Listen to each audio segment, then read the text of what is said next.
एक बार गौतम बुद्ध वैशाली नगरी में धर्म प्रचार के लिए जा रहे थे। जब वह नगरी के बीचों बीच से गुजर रहे थे, तब उन्होंने देखा कि कुछ सैनिक एक लड़की का पीछा कर रहे हैं। तभी वह डरी हुई लड़की एक कुएं के पास जाकर खड़ी रह गई और वह हाँफ रही थी और प्यासी भी थी।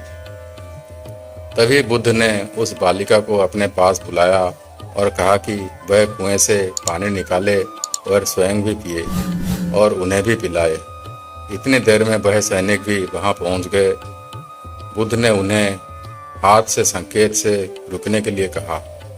बुद्ध की बात सुनकर लड़की ने कहा, महाराज, मैं एक अछूत लड़की हूँ और मेरे कुएं से पानी निकालने से जल दूषित हो जाएगा।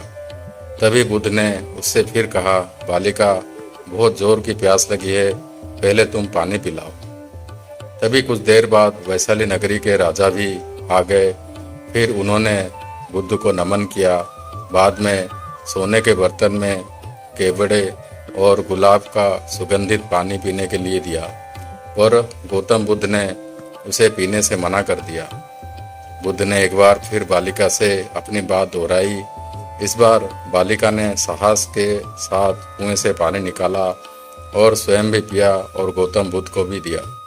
और पानी पीने के बाद बुद्ध ने बालिका से उसका भय का कारण पूछा। तब उस बालिका ने बताया, मुझे संयोग से राजा के दरबार में गाने का अवसर मिला था और राजा ने मेरा गीत सुन मुझे अपने गले की माला पुरस्कार स्वरूप दी। लेकिन उन्हें किसी ने बताया कि मैं एक अछूत लड़की हूँ और ये जानते ही राजा ने मुझे अपने सैनिकों को मुझे जेल में डालने के लिए बोल दिया। मैं किसी तरह उन सैनिकों से बचकर यहाँ तक पहुँच गई और आप मिल गए। इस पर बुद्ध ने कहा कि सुनो राजन, मैं चाहता हूँ कि आप मेरी इस सब को हमेशा याद रखें। कोई भी मनुष्य की पहचान उसके धर्म और जाति से नहीं, बल्कि उसके स्वभाव या उसके अच्छे काम से होता है। जिस बालिका के मधुर कंठ से निकले मधुर गीत का आपने आनंद उठाया, उसे पुरस्कार दिया, और जिसके कार्य इतने अच्छे हो वह अछूत हो ही नहीं सकती। और उस बालिका के साथ नीची सोच और छोटा कार्य करके अछूत होने का परिचय तो आपने दिया है। इसलिए मेरे नज़रों में ये बालिका नहीं बल्कि आप अछूत है। तभी राजा बुद्ध के सामने शर्मिंदा होने के अलावा और कर भी क्या सकते थे। उन्होंने बुद्ध से क्षमा मांगी और वहाँ से चल दिए। गौतम बुद्ध के मठ का यह नियम था कि उनका कोई शिष्य जब भी कभी बुद्धत्व को प्राप्त कर लेता था, तब उसे कहा जाता था कि एक दिशा में चले जाओ और आसपास के जो लोग हैं उनका ज्ञान वर्धन, उनकी जो आत्मा और चेतना जागृत करने का प्रयास करो और उनको सद्मार्ग पर लाना है। उनका एक शिष्य था जो 6 साल से मठ में रह रहा था और तपस्या कर रहा था।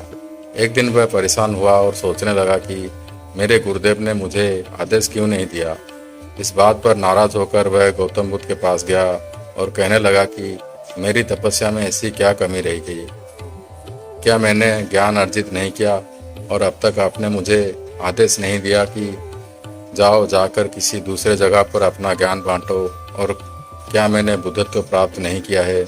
तभी गौतम बुद्ध ने शिष्य से कहा, सुनो, तुम्हें थोड़ा और समय लगेगा, यही समय बिताओ। ये बात सुनकर वह शिष्य चिढ़ गया और कहने लग गया कि गुरुदेव, आपके ज्ञान में कमी रह गई और आप मुझे ज्ञान नहीं दे पाए। गौतम बुद्ध को लगा कि ये समझेगा नहीं और कहा, ठीक है, कल सुबह पूर्व दिशा में एक गांव में वह जाना और वहाँ से भिक्षा लेकर आना और अपना पूरा दिन वहीं बिताना और कोशिश करना कि वहाँ के लोगों के थोड़ा सा ज्ञान बांटना और आकर मुझे बताना कि अनुभव कैसा रहा।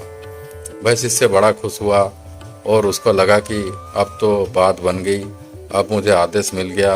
और वह दूसरे दिन सुबह पूर्व दिशा की उस गांव में चला गया और शाम में जब वापस आया तो हाथ में पट्टी बंधी थी और हाथ पैर में चोट के निशान थे। ये देखकर गौतम बुद्ध ने उस शिष्य से पूछा कि ये क्या हाल कर दिया? तब उसने बताया कि आपने मुझे कैसे गांव भेज दिया और वहाँ पर जब मैंने भिक्षा मांगी तो लोग मुझे डांटने लगे और भगाने लगे। एक व्यक्ति सिर्फ वहाँ पर मुझे भिक्षा दी, वो भी जमीन पर फेंक कर और कहा कि ले जाओ इसको। इतने बुरे गांव में आपने मुझे ज्ञान बांटने के लिए भेजा, आप मुझे कल किसी और गांव में भेज देना, मैं जा कर के ज्ञान वहां देकर आऊँगा। गौतम बुद्ध ये सुनकर थोड़ा मुस्कुराए और उन्हें तो पता था कि ये कुछ नहीं कर पाएगा, और कहा कि ठीक है, अगले दिन तुम किसी और गांव में जाना, लेकिन एक दिन के बाद जाना और एक दिन मठ में रुके रहना। अब की बार गौतम बुद्ध ने अपने दूसरे शिष्य को उस गांव में भेजा जहां आपने अपने उस शिष्य को भेजा था, और शाम में जब वह शिष्य वापस लौटा था तो उसकी भी हालत वही थी और हाथ पैरों में चोट लगी और पट्टी बंधी हुई थी। गौतम बुद्ध ने पहले वाले शिष्य के सामने दूसरे शिष्य को पूछा कि क्या हुआ।